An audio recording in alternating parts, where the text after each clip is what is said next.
So as the afternoon went on, I my daughter showed up, and I got to hold my grandbaby Zoe, and I really consciously tried to just look at her and be there with her and hold her.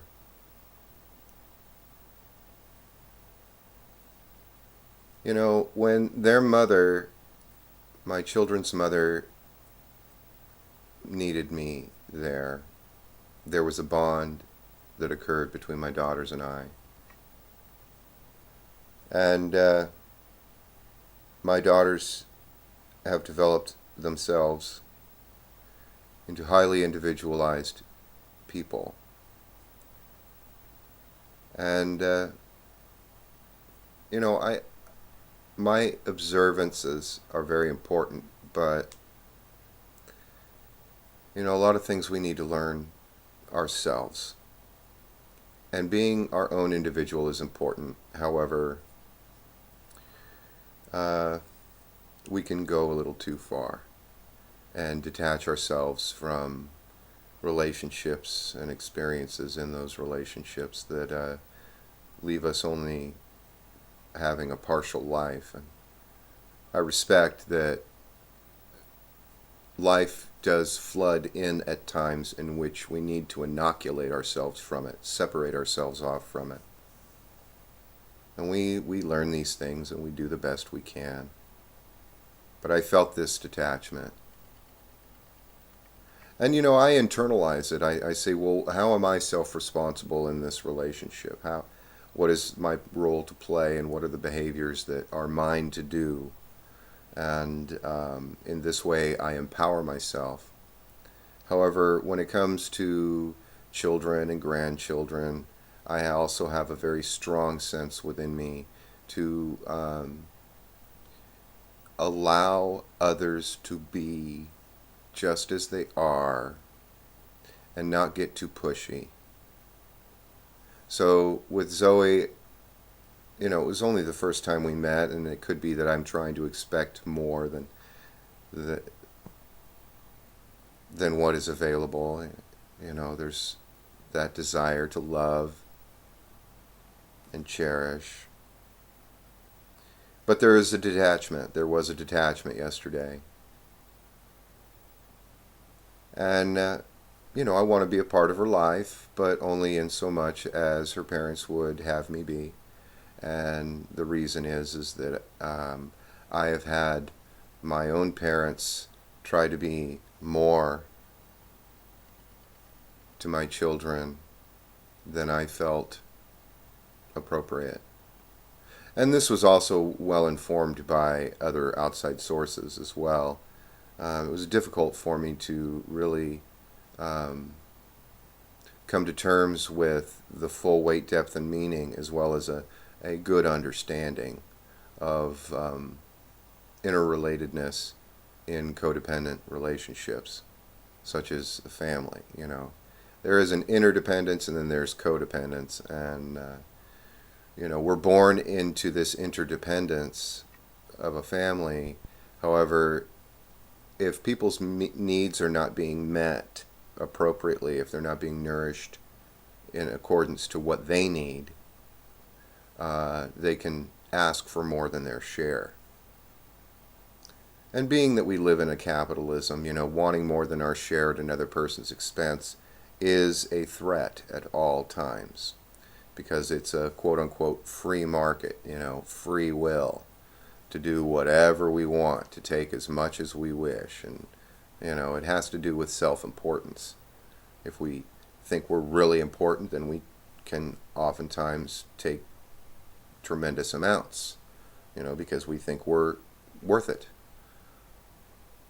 All these things are, you know, influencing us at all times. It's just life. It's a challenge. A challenge to be met, or not. But my daughter seems to be doing very wonderfully with Zoe. She seems okay with being a mom. And I see an acceptance there that was definitely not there with her mother. Um, but I don't hold that against her mother in any way. You know, I don't give birth. I don't have that bond. I did not have their mother's experience.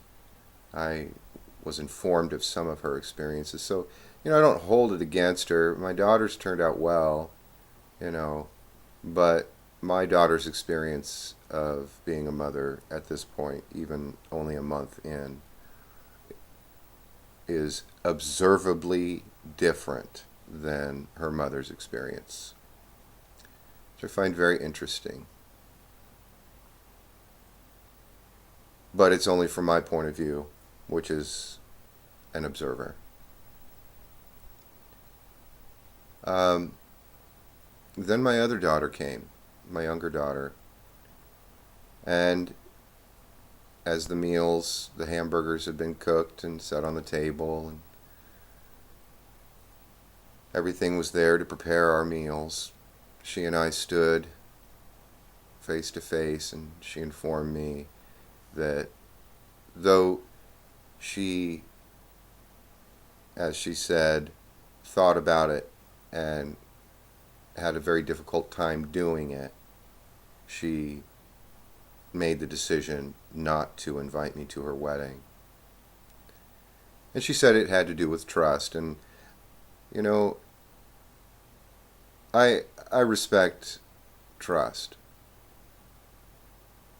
But I mentioned to her, I said, you know, well, what's this trust about? And she said the trust was about she couldn't expect me to behave the way she wanted me to behave. So she wasn't going to invite me. And I said, but you didn't even think on asking me to behave a certain way? And, you know, I basically called her on her shit, being that I understand people's intentions. And I brought my concern about, you know, developing relationships require that we relate to each other. And that, you know, I respect her decision. But I had been drug along. I had been strung along by women many different times, by many different types of women. And that I basically was telling her, I want to know if you want to have a relationship with me. I don't want to be strung along. I don't want these events to occur and then at the last minute you drop it on me, because she's getting married in less than a month, that, you know, I'm not included.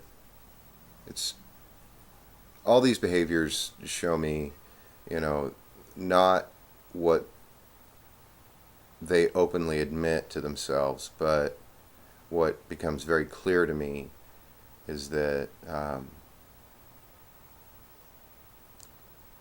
they're setting it up to string me along for continual abuse. Because I'm the kind of guy that this is the way I feel, and I'll stay true to how I feel. Now, I can't expect her as a young woman to know the intentions to her behavior.